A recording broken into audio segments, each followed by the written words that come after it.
నమస్తే, welcome to V5 news bulletin. ముందుగా headlines చూద్దాం.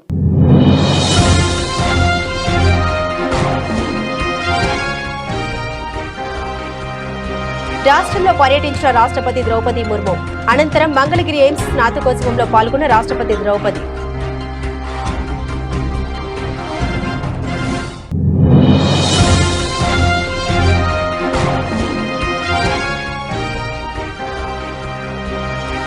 కాముడు చెరువును సందర్శించిన హైడ్రా కమిషనర్ ఏవి రంగనాథ్. చెరువులో నిర్మాణాలు చేపడితే కూల్చివేస్తామని హెచ్చరిక.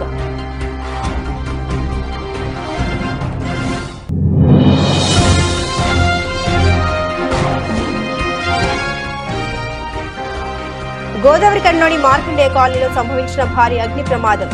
ఘటనా స్థలానికి చేరుకుని మంటలను అదుపులోకి తీసుకొచ్చిన అగ్నిమాపక సిబ్బంది. ఏపీలో రాష్ట్రపతి ద్రౌపది ముర్ము పర్యటించారు. మంగళగిరి ఎయిమ్స్ మొదటి స్నాతకోత్సవానికి హాజరైన ఆమె 49 మంది ఎంబీబీఎస్ విద్యార్థులకు డిగ్రీలు, 4 విద్యార్థులకు బంగారు పథకాలు అందించారు. గవర్నర్ అబ్దుల్ నజీర్, సీఎం చంద్రబాబు, మంత్రులు లోకేష్, సత్యకుమార్ తదితరులు హాజరయ్యారు. అంతకుముందు గన్నవరం ఎయిర్పోర్టుకు చేరుకున్న ఆమెకు గవర్నర్, సీఎం, డిప్యూటీ సీఎం స్వాగతం పలికారు. Ladies and gentlemen, the Honorable President of India and other dignitaries have now arrived. They will now have a photograph with the awardees and faculty members outside the auditorium. We will have the live telecast going on in the auditorium. To grace this event, we have with us very esteemed personalities whose presence reflects their commitment to the fields of education, health, and governance. We are particularly privileged to have with us the Honorable President of India, Srimati Draupadi Murmu ji, whose remarkable leadership and vision continue to guide and inspire the nation. We also have the Honorable Governor of Andhra Pradesh, Shri Justice Syed Abdul Nazir ji, an exemplary administrator and a guiding force for our state. Shri Satyakumar Yadav garu, whose visionary leadership and tireless efforts have transformed healthcare and profoundly impacted the society.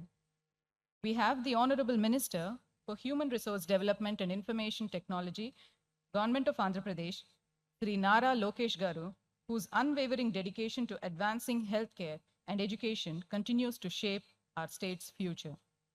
We are now waiting for the ceremonial academic procession to begin.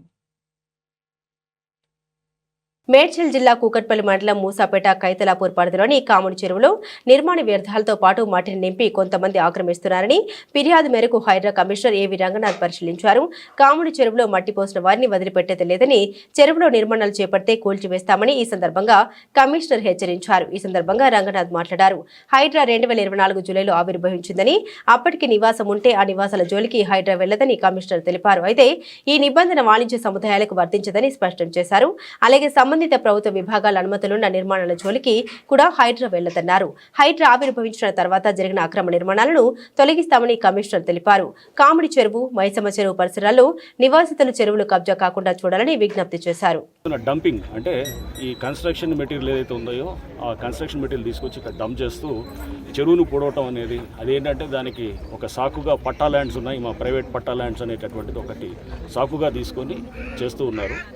So దీనికి ఇక్కడ చూసినప్పుడు ఇక్కడ చాలా buildings అంటే చాలా పేదవాళ్ళు, మధ్యతరగతి వాళ్ళు చాలామంది గతంలో కట్టుకున్నటువంటి ఇల్లులు ఉన్నాయి. అవి పర్మిషన్స్ ఉన్నా పర్మిషన్స్ లేకున్నా కానీ వాటి జోలికి హైడ్రా వెళ్ళదు. బట్ ఇక మీద అంటే హైడ్రా ఫామ్ అయింది జూలై 2024. ఆ తర్వాత ఏమన్నా స్ట్రక్చర్స్ వస్తే కనుక, అది పర్మిషన్స్ లేకుండా ఉంటే కనుక డెఫినెట్గా వాటి మీద ఖచ్చితంగా హైడ్రా యాక్ట్ చేస్తుంది. పర్మిషన్స్ గతంలో తీసుకున్నటువంటి పర్మిషన్స్ ఏమైనా ఉండి దానికి అనుగుణంగా కడుతుంటే కనుక దాని విషయంలో కూడా హైడ్రా డెఫినెట్గా గతంలో పర్మిషన్స్ని ఆనర్ చేయాలనేటువంటి ఏదైతే ప్రభుత్వం తీసుకున్న నిర్ణయం ఉందో దానికి అనుగుణంగా యాక్ట్ చేస్తాం. బట్ జూలై తర్వాత వచ్చే పర్మిషన్స్ ఏదైనా కానీ కూడా దాన్ని పరిగణలో తీసుకోకూడదని కూడా ప్రభుత్వం నిర్ణయం చెప్పడంతో దాన్ని బట్టి ఎవరైనా తర్వాత పర్మిషన్స్ని కూడా ఉంటే కనుక వాటిని డెఫినెట్గా ఆనర్ చేయకుండా వాటిని ఖచ్చితంగా డిమాలిష్ చేసేది కూడా ఉంటుంది.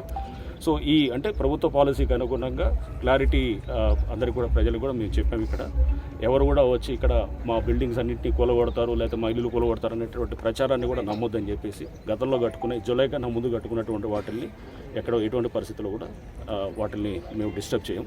ఆ తర్వాత కట్టింది మనకు క్లియర్గా గూగుల్లో దీంట్లో ఇమేజెస్లో ఏర్పడుతుంది, మనకు తెలుస్తుంది ఏ బిల్డింగ్ ఎప్పుడు వచ్చింది అనేది కూడా క్లియర్గా డేట్తో సహా వస్తుంది. సో ఎవరైనా కానీ రాత్రిపూట కట్టుకుని ఎవరు చూడట్లేదు అనుకున్నా కానీ కూడా మనకు అన్నీ కూడా మొత్తం బ్లాక్ అండ్ వైట్లో గూగుల్ ఎర్త్లో మొత్తం తెలిసిపోతుంటుంది. సో దయచేసి అందరికి కూడా మేము ఇక్కడ విజ్ఞప్తి చేసాం. ఇక్కడ స్థానికులు కూడా, ఇక్కడ ఉన్న బస్తీవాసులు కూడా వాళ్ళే చెప్పారు, మేము దీన్ని ప్రొటెక్ట్ చేస్తాం, ఇంకెవరు కూడా దీనికి ఫర్దర్ ఆక్రమణ కాకుండా మేమే ముందుండి ప్రొటెక్ట్ చేస్తామని కూడా చెప్పారు. డెఫినెట్గా వాళ్ళ మాటను గౌరవించి వాళ్ళు ఇచ్చినటువంటి అష్యూరెన్స్ బట్టి ఇక్కడ చెరువుని ప్రొటెక్ట్ చేసేదానికి అండ్ దాంతోపాటు ఇక్కడ హెచ్ఎండి వారు కూడా ఈ లేక్ డెవలప్ చేస్తున్నారు. ఈ లేక్ చుట్టూ ఒక బండు మొత్తం తయారు చేసి ఇక్కడ ఒక పార్కు, ఇదొక మంచి అంటే ఇక్కడ ఒక ఆహ్లాదకరమైన వాతావరణం, మైగ్రేటరీ బర్డ్స్ కూడా వచ్చే విధంగా. చౌటుప్పల్ మున్సిపాలిటీ కేంద్రంలో తెలంగాణలో జరిగిన శాసనసభ పార్లమెంట్ ఎన్నికల్లో మాలలంతా ఏకతాటిపైకి వచ్చి కాంగ్రెస్ కు మద్దతు ఇచ్చి ప్రభుత్వాన్ని ఏర్పాటు చేస్తే ఎస్సీ రిజర్వేషన్స్ కి సీఎం రేవంత్ రెడ్డి మద్దతు పలకడం బాధాకరమని మాలా జేఏసీ రాష్ట్ర నాయకుడు చేపూరి నరసింహ తెలిపారు. కాంగ్రెస్ అగ్ర నాయకుడు రాహుల్ గాంధీ మాల రిజర్వేషన్ కు ఎస్సీ రిజర్వేషన్ రాజ్యాంగ వ్యతిరేకంగా ఉన్నాడని తెలిపితే మాలలంతా ఏపీ తెలంగాణలో కాంగ్రెస్ పార్టీ నిలబడ్డారని, రేవంత్ రెడ్డి ఎస్సీ రిజర్వేషన్ పై అనుకూలతకు వ్యతిరేకంగా ఈ నెల 19వ తేదీన అసెంబ్లీ ముట్టడికి మాలలంతా కదిలి రావాలని పిలుపునిచ్చారు. మొన్న జరిగిన గ్లోబల్ మాదిగ సమ్మిట్లో మరి మన గౌరవ ముఖ్యమంత్రి గారు పాల్గొని మాట్లాడడం జరిగింది.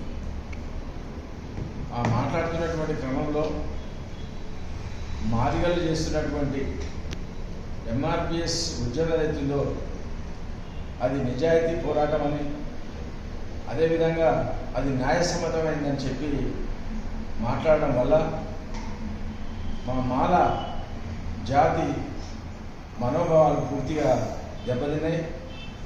అది మేము తీవ్రంగా ఖండిస్తున్నాం. అదేవిధంగా మొదటి నుంచి చూసుకున్నా కూడా నెహ్రూ కాలం నుండి ఇందిరాగాంధీ గౌరవ ప్రధాని గారు ఇందిరాగాంధీ కాలం నుండి కూడా మాలలు ఎప్పుడైనా కూడా కాంగ్రెస్ పార్టీ వైపే ఉన్నారు. ఆ విషయం అందరికీ తెలుసు.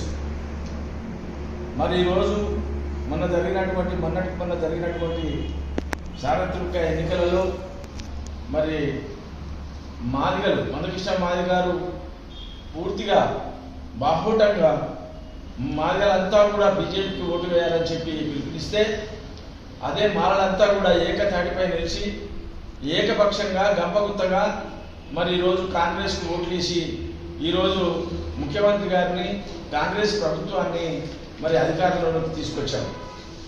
అధికారంలో తీసుకొచ్చిన వెంటనే మరి ఏదైతే సుప్రీంకోర్టు ద్వారా వచ్చినటువంటి డిసిషన్ ఏదైతే ఉందో మరి దాన్ని సమర్థిస్తూ అందరికంటే ముందుగా నేనే వర్గీకరణ చేస్తానని చెప్పి దాని యొక్క పూర్వాపరాలు తెలుసుకోకుండానే మరి ప్రకటించడం జరిగింది.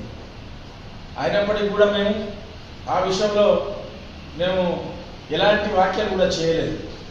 పోగా మరి మన జరిగినటువంటి ఈ సమ్మిట్లో వారు మాట్లాడినటువంటి తీరు మాకు చాలా ఆక్షేపణీయం. మరి అధికారంలో తీసుకురావడానికి వరకు మారలు చేస్తున్నటువంటి కృషి ఏదైతే ఉందో అది మీరు మర్చిపోయి మాదిగల పక్షాన నిలబడి మీరు మాట్లాడుతున్నటువంటి తీరు మమ్మల్ని చాలా బాధించింది, మాకు బాధ అనిపిస్తుంది. అదేవిధంగా మరి భారత ప్రధాని గౌరవనీయులు రాహుల్ గాంధీ గారు మళ్ళొకసారి బీజేపీ అధికారంలోకి వస్తే మరి ఈ రాజ్యాంగానికి ఉనికికే ప్రమాదం జరుగుతుంది అనేటువంటి విషయాన్ని పిలుపునిస్తే అందుకు మేము అది నిజమని భావించి అది వాస్తవం అని తెలుసుకొని మరి ఈ రాజ్యాంగ పరిరక్షణ కోసం ఈ తెలంగాణలో ఉన్నటువంటి ఆంధ్రలో ఉన్నటువంటి మాలలంతా కూడా ఈ రాజ్యాంగాన్ని పరిరక్షించుకోవడానికి వరకు మేమేదైతే కాంగ్రెస్ పార్టీని మేము అధికారంలోకి తీసుకురావడానికి ప్రయత్నం చేస్తున్నామో ఆ విషయాన్ని మర్చిపోయి మరి మీరు మాదిగలకు మన జరిగినటువంటి వర్గీకరణను మీకు అనేక నామినేట్ పదవులలో అనేక యూనివర్సిటీలలో మీకు పదవులు ఇస్తున్నాను, అవి కాకుండా ఈ వర్గీకరణ అనేటువంటి లగచర్ల రైతులపై అక్రమంగా కేసులు పెట్టి వారిపై థర్డ్ డిగ్రీ ప్రయోగించి జైళ్లలో నిర్బంధించి రైతన్నల చేతులకు బేడీలు వేసిన కాంగ్రెస్ ప్రభుత్వం నిరంకుశ అమానవీయ అణచివేత విధానాలకు నిరసనగా రైతన్నలపై నమోదు చేసిన అక్రమ కేసుల్ని ఎత్తివేసి వారిని వెంటనే విడుదల చేయాలని ప్రభుత్వాన్ని డిమాండ్ చేస్తూ బీఆర్ఎస్ వర్కింగ్ ప్రెసిడెంట్ శ్రీ కేటీఆర్ పిలుపు మేరకు మాజీ ఎమ్మెల్యే నోముల భగత్ కుమార్ గారి ఆదేశానుసారం హలియాపట్న మండల ముఖ్య నాయకులు ప్రజాప్రతినిధులు మాజీ ప్రజాప్రతినిధులు కార్యకర్తలు హలియాపట్న కేంద్రంలోని అంబేద్కర్ విగ్రహానికి వినతి పత్రం అందించారు. ఈ కార్యక్రమంలో బీఆర్ఎస్ శ్రేణులు ప్రజాప్రతినిధులు కార్యకర్తలు పాల్గొన్నారు.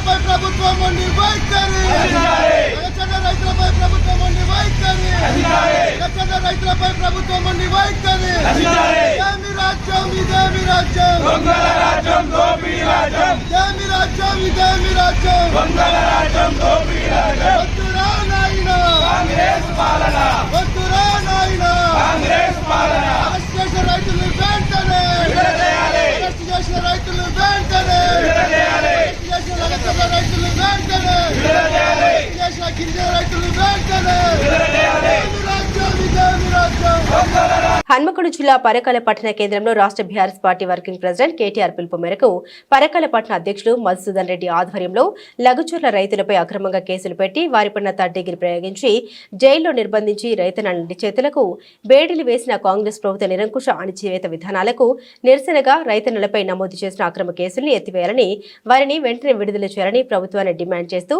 డాక్టర్ బిఆర్ అంబేద్కర్ విగ్రహానికి బీఆర్ఎస్ పార్టీ శ్రేణులు వినతి పత్రం సమర్పించారు.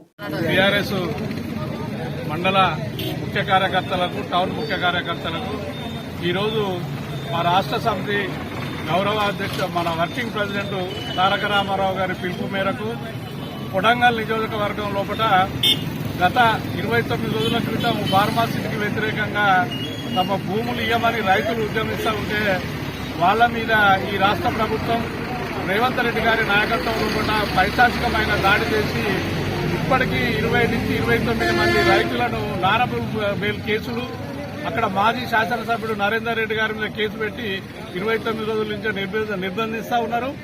అదేవిధంగా ఒక గిరిజన రైతు తన ఆరోగ్యం బాగాలేదు, టెస్ట్ పేరుతో హాస్పిటల్ పోవాలంటే సుప్రీంకోర్టు గైడ్ లైన్స్ కు వ్యతిరేకంగా బేడీలేసి హాస్పిటల్ తీసుకుపోవడం అనేది జరిగింది. ఇట్లా నిన్న శాసనసభ లోపల ప్రాధాన్య క్రమం లోపల ఈ అంశాన్ని చర్చించాలని టీఆర్ఎస్ పార్టీ వాయిదా తీర్మానం ఇస్తే దాన్ని బుల్డోజ్ చేసి మా వాళ్ళందరినీ మార్షల్ చేత బయటికి పంపించడం జరిగింది.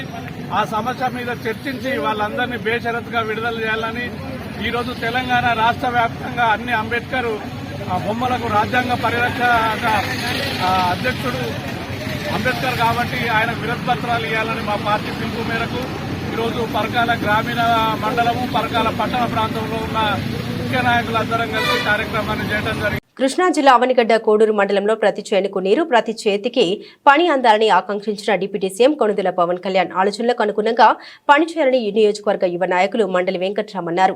మంగళవారం కోడూరు తహసీల్దార్ కార్యాలయంలో కోడూరు సాగునీటి డిస్ట్రిబ్యూటరీ కమిటీ నూతన అధ్యక్షునిగా దేవనబోయిన వెంకటేశ్వరరావు, ఉపాధ్యక్షునిగా బచ్చు రఘునాథ్ ప్రసాద్ ఏకగ్రీవంగా ఎన్నికయ్యారు. ఈ మేరకు వారికి ఎన్నికల అధికారులు ధృవీకరణ పత్రాలను అందించారు. ఈ సందర్భంగా నూతన DC chairman Venkateswararao, DC vice chairman Raghunath ప్రసాద్లను మండలి వెంకట్రామ్ ఘనంగా సత్కరించారు. శుభాకాంక్షలు తెలిపారు.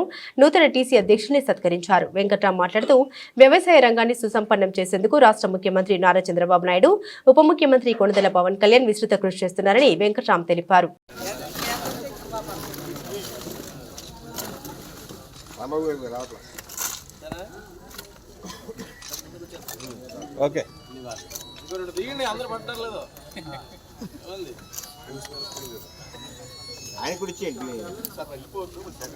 గుంటూరు జిల్లా తాటికొండ నియోజకవర్గం ఫిరంగిపురం మండలంలో నీటి సంఘం అధ్యక్షులు, డీసీ చైర్మన్, వైస్ చైర్మన్లను నియోజకవర్గ టీడీపీ యువ నాయకులు పసుపులటి సాయిరాం, సంజీవ్, నల్లచెర్ల నాగభూషయ్య పూలదండలు వేసి దుశ్శాలువతో సత్కరించి అభినందించారు. గోదావరికంలోని మార్కండేయ కాలనీలో ఉన్న శ్రీ గాయత్రి హైస్కూల్లో ఉన్న చెట్లను 2 నెలల క్రితం కట్ చేసి పక్కన ఉన్న ఇండ్ల పక్కన పడవేశారు. ఈ రోజు ప్రమాదవశాత్తు భారీ అగ్ని ప్రమాదం సంభవించింది. అగ్నిమాపక సిబ్బంది చేరుకుని దాన్ని అదుపులోకి తీసుకొచ్చారు. ఈ అగ్ని మంటల వలన ఆ ఇంటి పైప్స్, డ్రైనేజీ సిస్టమ్ కు నష్టం జరిగిందని, దాని విలువ సుమారు 1 లక్ష వరకు ఉంటుందని, ఆ నష్టపరిహారం హైస్కూల్ యాజమాన్యం భరించాలని ఇంటి యజమాని అన్నారు. చెట్లు కట్ చేసినప్పుడు ఇక్కడ వేయకండి సార్ అంటే మున్సిపాలిటీకి ఫోన్ చేసి తీసేస్తామని అన్నారు. ఇప్పటికి 2 నెలలు అయినా తీయలేదని, దానివల్ల ఇంత నష్టం వాటిల్లిందని ఇంటి యజమాని అన్నారు. 1 టౌన్ పోలీస్ స్టేషన్లో ఫిర్యాదు చేస్తామని అన్నారు. నా పేరు సుద్దాల రామస్వామి. మా ఇంటి వెనకాల గాయత్రి స్కూల్ యాజమాన్యం తప్పిదాల వల్ల వాళ్ళ చెట్లు అవన్నీ యాప చెట్లు అవన్నీ ఉండి మా వెనక వేశారు. వేసినప్పుడు మేము కూడా వాళ్ళకి చెప్పాం, సార్ ఇక్కడ వేయకండి అంటే నేను ఒక వారం 10 రోజుల్లో తీపిస్తానండి అని అన్నాడు విజయానంద్.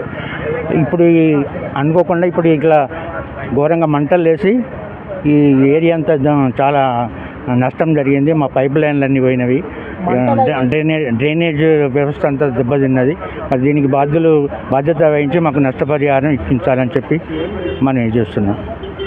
అందువల్ల ఇదే గాయత్రి స్కూల్ వాళ్ళనే ఈ చెట్లన్నీ కొట్టి వాళ్ళు వెనక వేసినప్పుడు నేను ఈ పని చేశాను కూడా. సార్ మరి ఇట్లా చేస్తున్నారు, మాకు చీమలు దోమలు ఇవన్నీ వస్తాయి, దానివల్ల మేము తీపిస్తానండి, ఒక వారం రోజుల్లో తీపిస్తాం మళ్ళీ డాక్టర్ పెట్టి అని అన్నాడు ఆయన. ఆ రోజే అన్నాడు. 2 నెలలు అవుతుంది దగ్గర. అప్పటి నుంచి ఏమీ చర్య తీసుకోలేదు. ఈ చెత్త ఈ వాడల వాళ్ళు కూడా చెత్త తీసుకొచ్చి మా వెనక వేస్తున్నారు. దానివల్ల కూడా చాలా ఎన్నిసార్లు చెప్పినా వాళ్ళు వినట్లేదు. ఇది మెయిన్గా ఇది గాయత్రి స్కూల్ వాళ్ళని మీదనే మెయిన్ వాళ్ళే, ఇంకా దానికి ఇంకా వేరే వాళ్ళు ఎవరు మేము అనటం లేదు. పోలీస్ కంప్లైంట్ ఇస్తారా? ఇప్పుడు సార్ కూడా వచ్చాడు కదా, ఇస్తాం. ఇక మాకు నష్టమే జరిగింది కదా. మీ ఇంటికి నష్టం జరిగిందా? ఆ పైప్ లైన్లు డ్రైనేజ్ వ్యవస్థ కింద అన్ని కాలిపోయి కింద పడ్డాయి. కాకపోతే ఫోటో చూపిద్దాం కావాలంటే. మేము ఎంత లేదన్నా ₹1,00,000 నష్టమైందండి మాకు. నష్టం ₹1,00,000 జరిగింది. ₹1,00,000 నష్టం జరిగింది. మరి అది భరించాలి. ఎవరు భరిస్తారో అది మాకు ఎవరు భరించాలి? ఈ స్కూల్ యాజమాన్యం, గాయత్రి స్కూల్ యాజమాన్యం ఎవరైతే ఉన్నారో వాళ్ళే భరించాలి. భద్రాద్రి కొత్తగూడెం జిల్లా అన్నపురెడ్డిపల్లి మండల కేంద్రంలో అంబేద్కర్ విగ్రహానికి మండల బీఆర్ఎస్ మండల అధ్యక్షులు బోయిన్పల్లి సుధాకర్ వినతి పత్రం సమర్పించారు. లగచర్ల రైతులపై అక్రమంగా కేసులు పెట్టి వారిపైన 3rd డిగ్రీ ప్రయోగించి జైళ్లలో నిర్బంధించి రైతన్నల చేతులకు బేడీలు వేసిన కాంగ్రెస్ ప్రభుత్వం నిరంకుశ అమానవీయ అణచివేత విధానాలకు నిరసనగా రైతన్నలపై నమోదు చేసిన అక్రమ కేసుల్ని ఎత్తివేసి వారిని వెంటనే విడుదల చేయాలని ప్రభుత్వాన్ని డిమాండ్ చేశారు.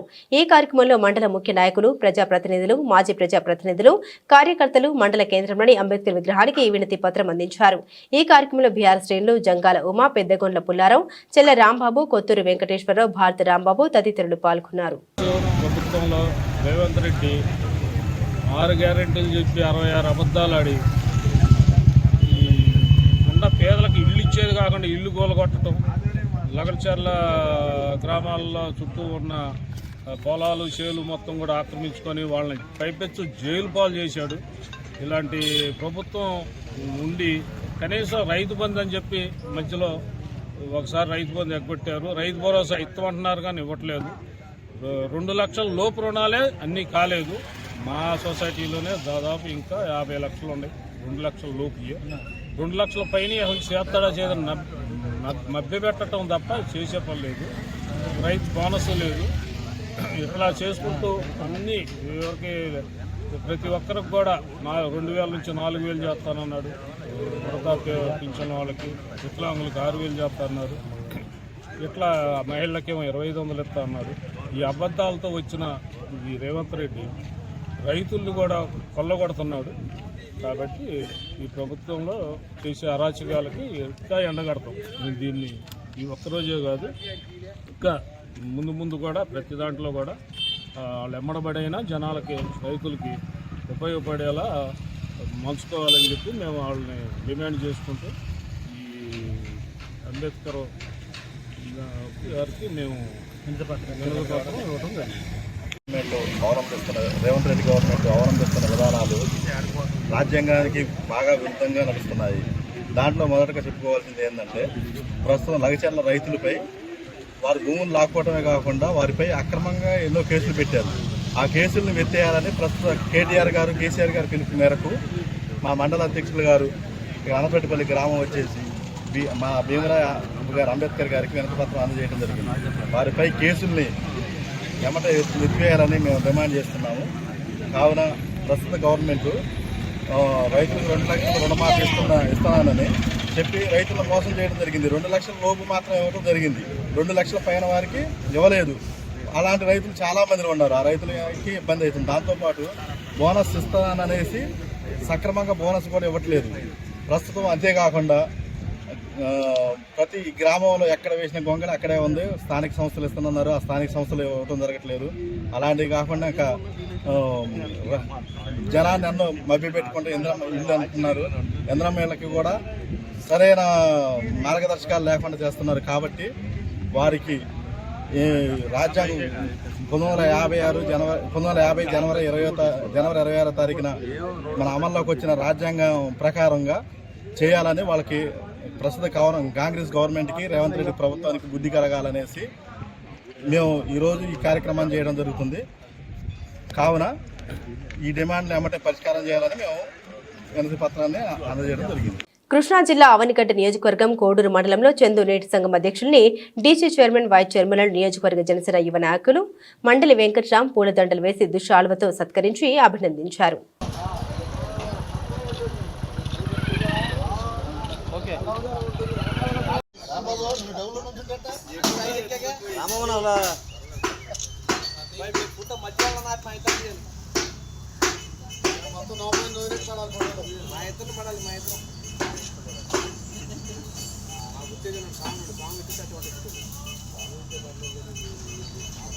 బులెటిన్ ముగించే ముందు హెడ్లైన్స్ మరోసారి.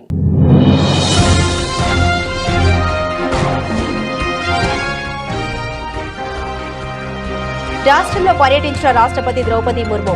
అనంతరం మంగళగిరి ఎయిమ్స్ స్నాతకోత్సవంలో పాల్గొన్న రాష్ట్రపతి ద్రౌపది.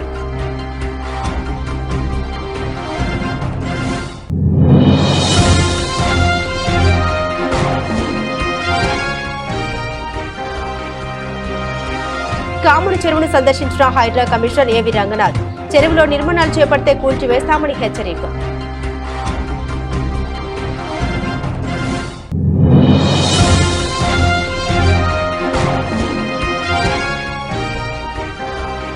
గోదావరి కనిలోని మార్కండే కాలనీలో సంభవించిన భారీ అగ్ని ప్రమాదం.